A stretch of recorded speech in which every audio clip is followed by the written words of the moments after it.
Good to see you, Nick. Good to see you too, Josh.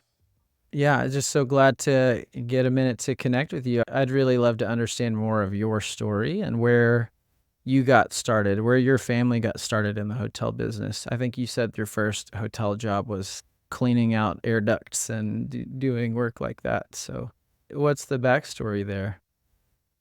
Yeah, so I grew up in the business because my folks met working in a hotel in 1973. My parents, Nick and Vicky Massad, Nick Massad met Vicky Taylor Mm-hmm. at a Sheraton, the Sheraton Oak Cliff in Dallas, Texas. No way. Wow. Yeah. And We my don't dad even had have just, a Sheraton in Oak Cliff anymore. I live in Oak Cliff. yeah. Well, Yeah. Wow. it's where 35 and 67 split Mm-hmm. off. Mm-hmm. And the building is still there. It's no longer a hotel. Mm-hmm. But they met there in 73 working Wow. after my dad got out of school, and my mom had been working in the hotel business because her grandmother and grandfather actually owned a small motel in Waxahachie where she grew up. And so she was always around the motel and the restaurant, and her parents dabbled in hospitality. So her whole family's had an upbringing around service in one way or another. And my dad got his first job at a Dairy Queen when he was about 14. And so he kind of worked his way through school, and like a lot of people did. And so they ended up just getting good hotel jobs and fell in love and got married in 1975 and moved to Houston in 78 as my dad was rising in the ranks at American Liberty Hospitality, which at the time was owned by a family out of Dallas, and their parent company eventually wanted to exit the hotel management space and offered the management company to my parents in the late 80s. Wow. And Okay. so right around And so was it 1990, a management company only at that point, or did they also own hotels already at American Liberty? so the company owned and operated, Okay. and they were developing a small brand that was akin to a Hampton Inn, or really more of like it was more of like an Embassy or a Homewood or Residence Inn comp Mm-hmm. Mm-hmm. services offering, where there was Mm-hmm. a really great breakfast free every day and a manager's reception every day. And the manager usually lived on property at these smaller hotels. They were called home place inns. Mm. Like a lot of people around the country, they were feeling out and figuring out the select service space. And so as all of these pioneers were kind of developing that space, the brands were buying up and crafting on the space and rolling out these brands. And so as my folks were able to buy the management company, they were also able to dabbling in real estate by buying and building small hotels and began franchising. And the franchise companies had at the time quite a number of options growing. So Mm. these names that we take for granted now, like Holiday Inn Express, that was kind of like huge in its infancy. And that concept of going from sort of an exterior corridor motel to an interior corridor hotel, even though it was low rise, that was a big step up. And then moving to a mid-rise building or something with a structured garage or a high-rise building, those were the next Mm-hmm. steps along the way. Yeah. And so they kind of played a little bit of bigger and better on the real estate over the years as they continued to manage different product types, going through the majority of product types and submarkets, with the exception of luxury and some of those asset classes, but really finding the sweet spot in managing select service product and taking that knowledge and being able to develop a very cost-effective, functional product that you're building from the ground up. And so realizing a lot of cost efficiencies, because again, you're very aware of what is needed and cutting the things that are not needed, and then Mm-hmm. building the product for the operational efficiencies that you want moving forward and staffing it appropriately. And so finding that sort of balance between product and service was really the last couple of decades of getting into a little bit bigger building where you have a little more efficiency, and getting into a little larger key counts where you're able to generate a little bit more fees on the operation, which make things a little bit easier than the original 40 and 60 room motels that they started out with. Yeah, wow. And so you were a kid going through all of this with your parents, right? Were you around when they were working for American Liberty, and then when your dad and mom were able to purchase it or to take it We over? were, yeah. So the Mhm. earliest memories are growing up, crawling around the bar, crawling around Sunday brunch, Yeah. sleeping in the hotels Uh-huh. when dad was MOD, Mhm. getting to literally playing hide and seek in housekeeping, hiding in the cooler in the kitchen, or just going in there because it was Yeah. cool. And then, so those were the earliest memories of being in the hotels. And those were the operational days for my parents. And then getting into their own business, or owning and running the business for themselves, was a lot of traveling. So weekends were Mhm. spent, on road trips, going and visiting hotels, or going and shopping new sites, or shopping properties to buy, meeting owners, Yeah. meeting investors, meeting bankers. And so from a very young age, we didn't know it, but we got exposed to a pretty broad array of what is necessary operationally and Mhm. financially for the real estate. And so we didn't play as much Little League as my kids do, but Yeah. it was definitely what had to be done, because the company was spread out among these little hotels, and you had to really be there and be hands on. And Mhm. so my first job in the business was that it was very hands on. It was something that was needed. During the summers, I Mhm. cleaned air conditioners, cleaned PTACs, and did other little odd jobs for the hotels. And that's just one of many things that people do to work in this business. Yeah.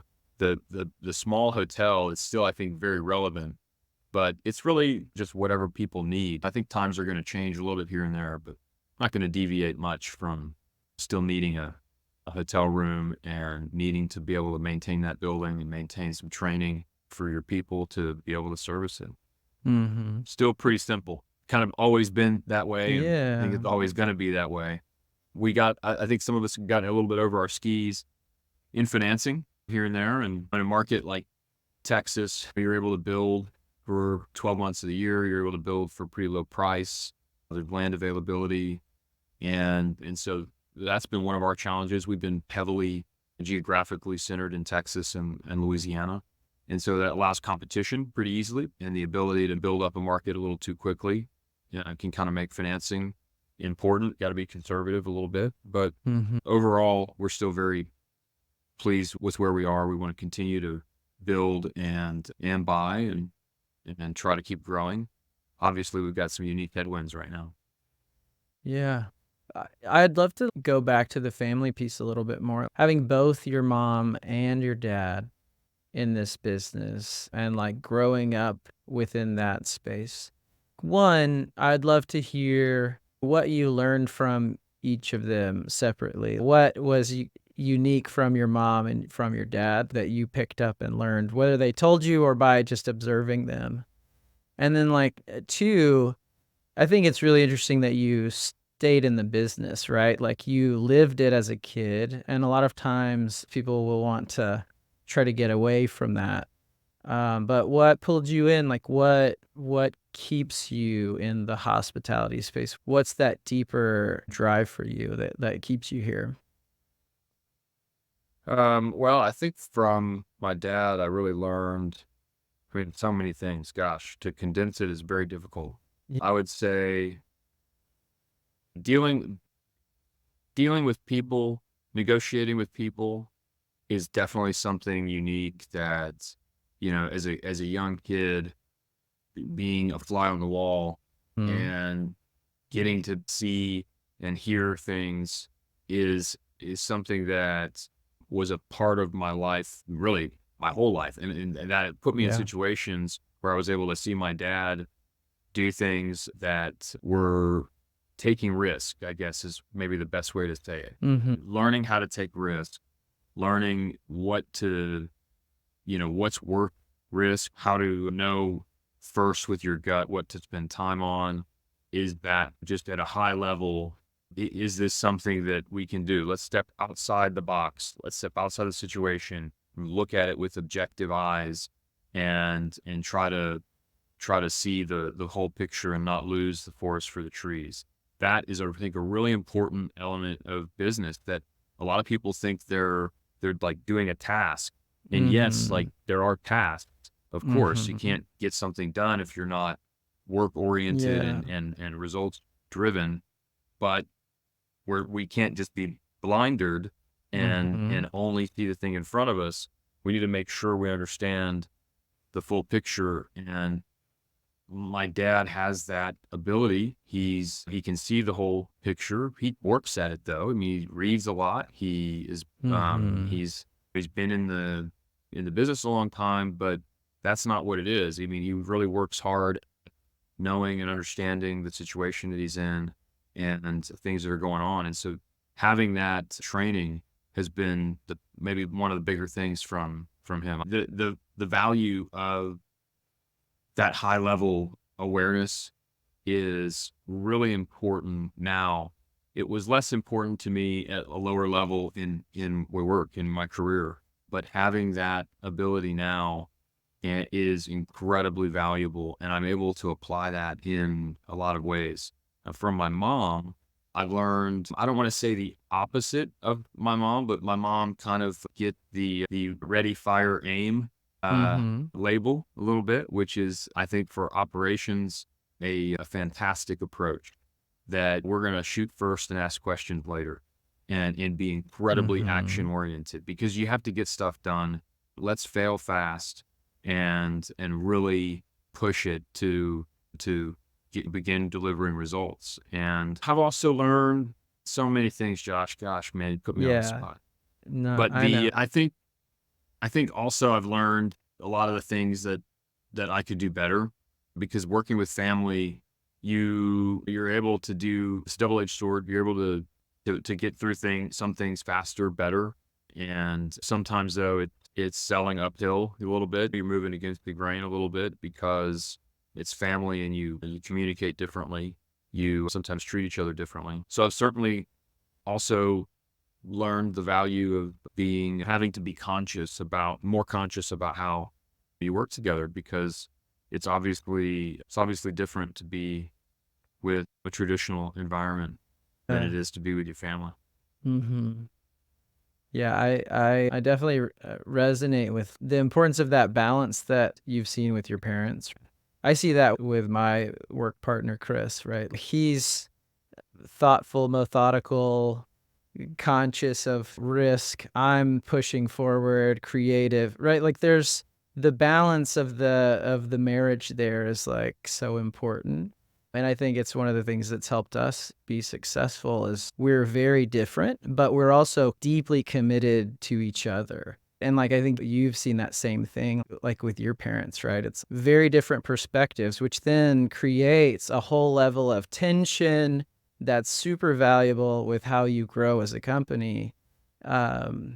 And also they know, right, that they're committed together to solving it, like to getting through. And that it's like something that just one person I don't think can ever do on their own, right? Well, I don't know. Maybe somebody can. I don't know too many of those people. Yeah, yeah, It's also just a time yeah. allocation. I mean, we need Mhm. man hour Yeah, to do everything we're doing, and so yeah. You need getting roles to play. Yeah. yeah, we Mhm. need we need to be Mhm. to be in concert, Mhm. and I think that's one of the exciting things that we're doing right now is further transitioning from a smaller mom and pop shop, which Mhm. I would say existed until maybe the 2005 to 2010 range when they started spending more time on the business itself and formalizing elements of the business that supported the activity in the field and supported some of the additional development and acquisition growth that's happened over the last 15 or so years. Maybe phase 2 of that is now occurring, where we're trying to reshuffle some of the core commercial services above property, as well as add a scale to our business development or growth that will help us to take on more and do it more quickly. Yeah. But What's this is the kind of, we're dependent a little bit on the nature of the economy right now, Mhm. which we haven't completely figured out. We're Yeah. trying to. Paint the picture for me. So it sounds like, I mean, mid 70s, your parents don't own a hotel at all. Right. And then they're doing so well that the people who were running that company want to hand it over to them. I think that's like amazing in itself. Yeah, there were a few things there that were happening in the lives of the owners of the parent company Mhm. that drove them to make some exit decisions out of certain businesses that Yeah. they weren't personally married to. Nick and Yeah. Vicky sort of found each other pursuing Mhm. their own work interests, Mhm. and so I think that alignment helped them. They had a partner in the business like you do, that they Yeah. really felt reliable. Like anything good, send 2 people out, much better than sending Mhm. 1, right? There's a reason Mhm. for that, right? There's Yeah. power in number. Mhm. And that, I think, was a huge part of their ability to create a little bit of culture and commitment in those Mhm. early years that then gave them enough staying power of and trust of management, which is anybody that invests in hotels knows is really the core.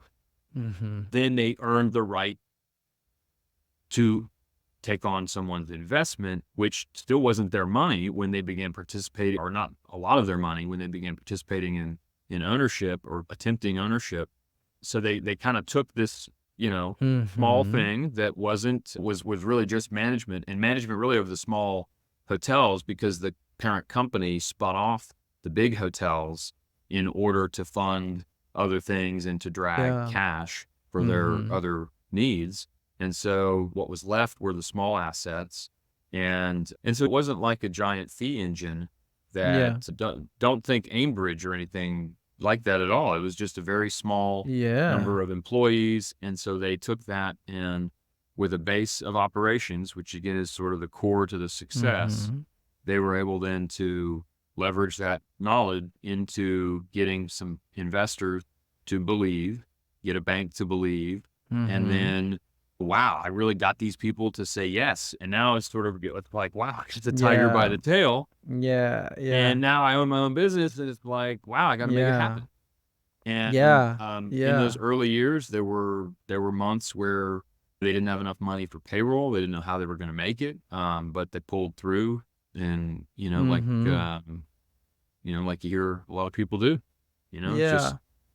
it's what you got to And do. then what's this, almost 50 years later? What a transformation, right? Can you describe to me the size of your company? So if that's like assets, value of the assets, or how many properties and what some of those are, but it's crazy to think about, like, in those 50 years, all the things that have happened, but like to look fast forward to today, where are you now? So the company grew in third party management and owned assets or investments under management. The company has kind of fluctuated between 10 and 25 hotels for the last 20 years. And we've trimmed down to about a dozen hotels today. We've got the ability to grow. We've kind of maintained our above property scale. We haven't really made a lot of cuts above property so that we can take on more. And we think that maybe 25 to 30 hotels is probably a good target. We could be bigger than that, but at much more scale than that, you have a tough time going to all the hotels. And Mhm. while we trust the people we work with, it's a very hands-on business. And so we're trying to think about ways that we could have effect or participate in and have an impact on assets that are further away or at a greater scale. And how can we partner with local expertise or sort of align with local expertise in different ways to maybe expand and get us greater reach. But, Mhm. probably traditional hotel basics is what's going to continue to be successful. And Yeah. so I think you got to be around. You got to get there to the hotels. You have to talk to the teams. You got to do all the normal things that are necessary. And so we just don't want to be ineffective. We don't want to Yeah. be blowing smoke. And like you said, having the Not that trust of anybody's the out there folks blowing at the smoke local. and Yeah, yeah. ineffective, Yeah.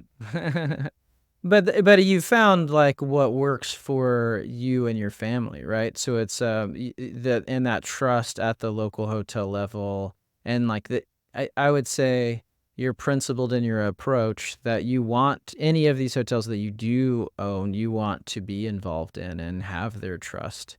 And some of that level of a relationship isn't possible at a much larger scale than what you're saying, those, like, 30, 35 hotels.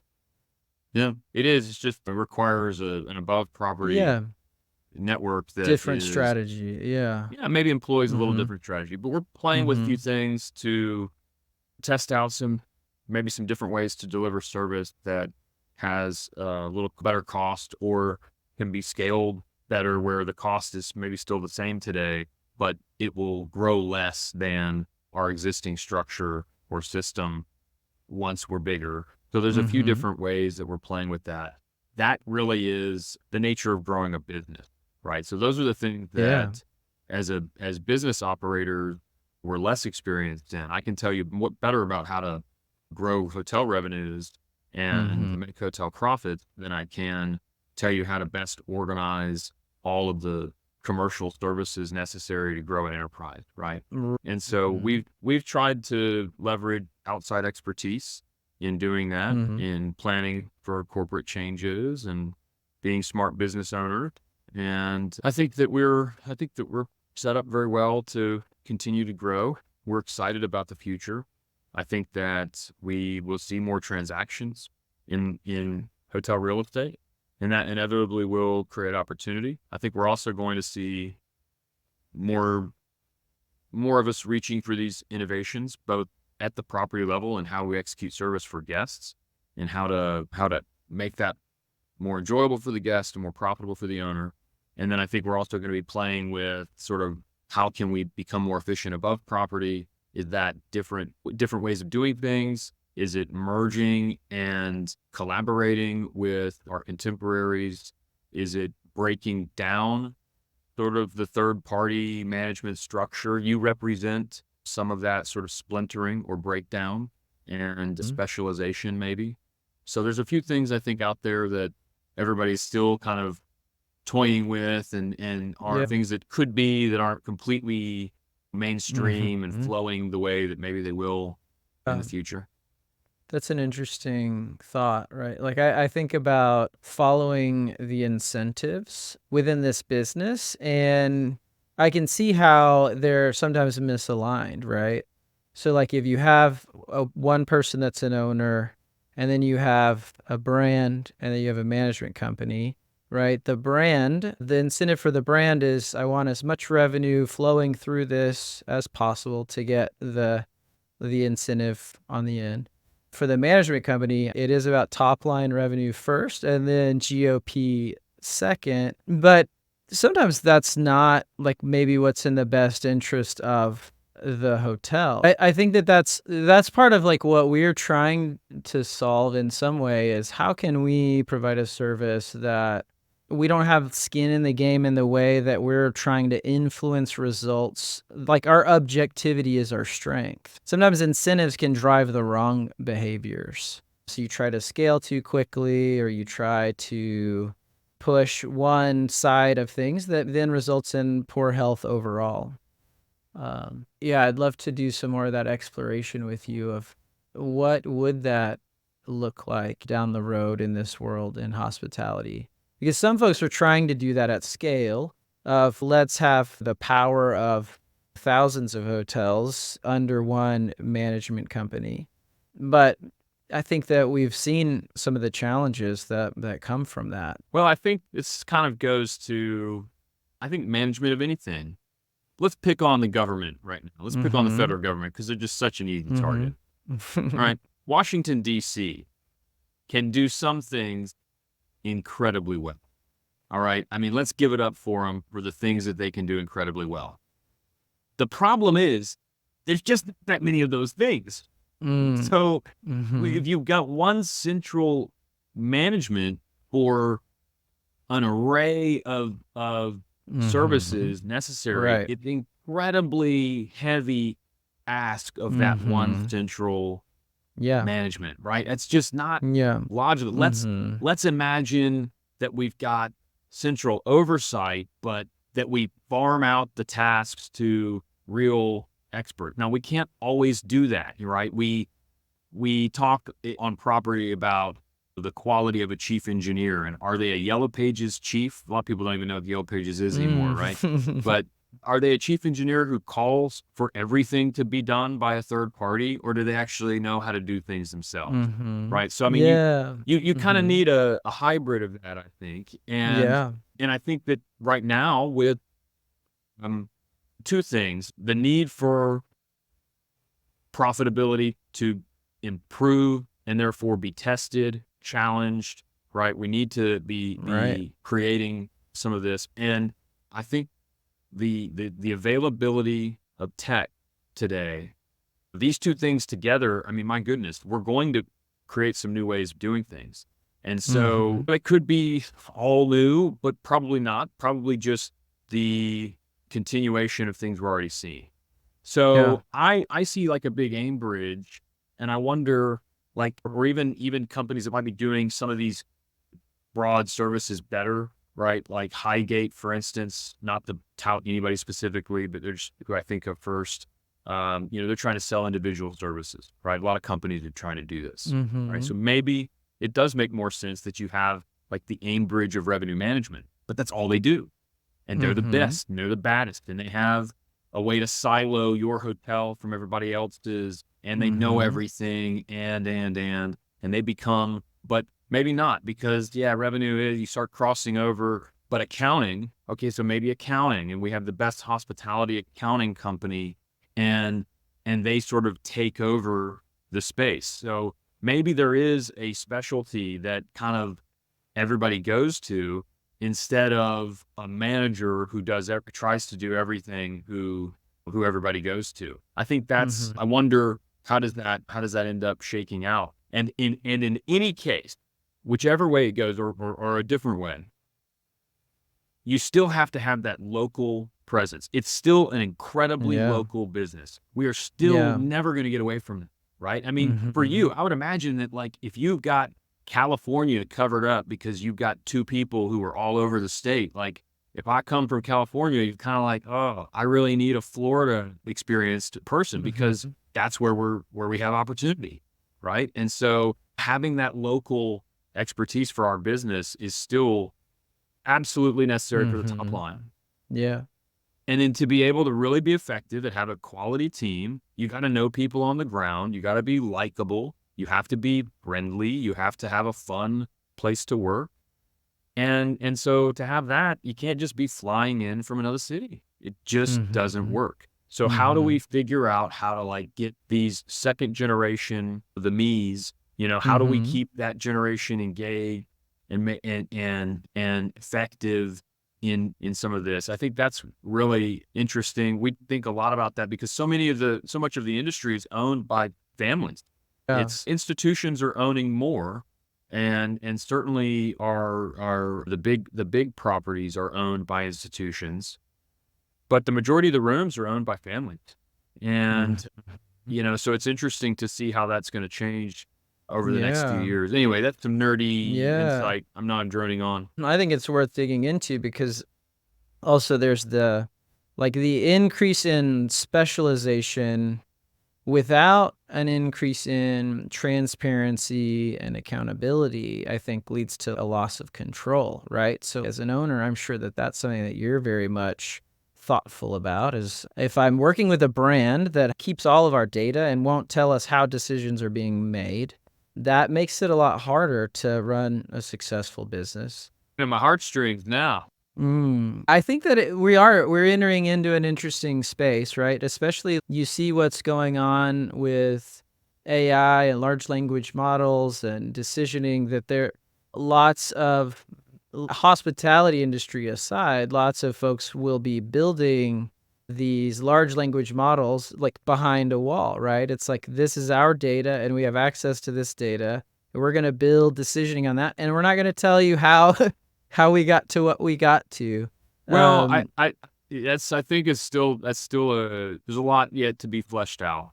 It yeah. may be that those best practices are unavailable to everyone first. Mhm. I have a hard Mhm. time believing that eventually that the cat didn't get out of the bag Mhm. and everybody has the same tools. And so I think that maybe the future gets better pound for pound Yeah. as everybody has access to better and better sales tools, things that are Mhm. affecting Mm. top line sales. But still Mhm. those AI formulas are generated by us, right? They're generated by people. You're Mhm. still having to Mhm. tell it what to do. And secondly, the consumer behavior is still what it is. And the employee behavior, the Yeah. service provider behavior is still what it Yeah. is. So Yeah. there will That's be right. people who work better and harder Mhm. trying to Mhm. have the maximum, effectiveness to that formula, that Yeah. logarithm or whatever. And there's going to be Mhm. other people that'll be like, look, I bought the whatever off the shelf. It's good enough. And Yeah. so there is still going to be, Mhm. I think, Yeah. human nature that keeps us Mhm. grounded and Yeah. forces us to still Yeah. compete. And Mhm.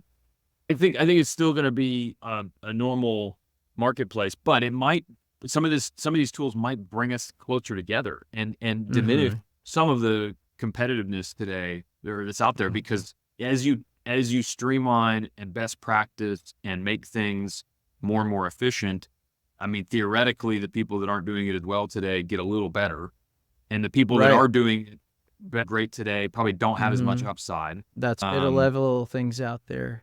Yeah, there's 2 interesting trends going on. AI is happening, and that's a lot of times happening behind closed doors. But then there's also this world of Web3, blockchain, which is decentralized ownership or, continuing to retain ownership and transparency with the growth of something. And I think that that space has a lot of, like, interesting where, over the last decade, big brands have gotten bigger in the technology world, and then they put walls around their stuff. But I think that there's a lot of new and interesting technology that's gonna help decentralize and increase transparency. It'll be interesting to see how it all plays out in this world. And in our world, it's never only tech reliant. It's so much, like you said, based on the people that you have, the principles that they've got.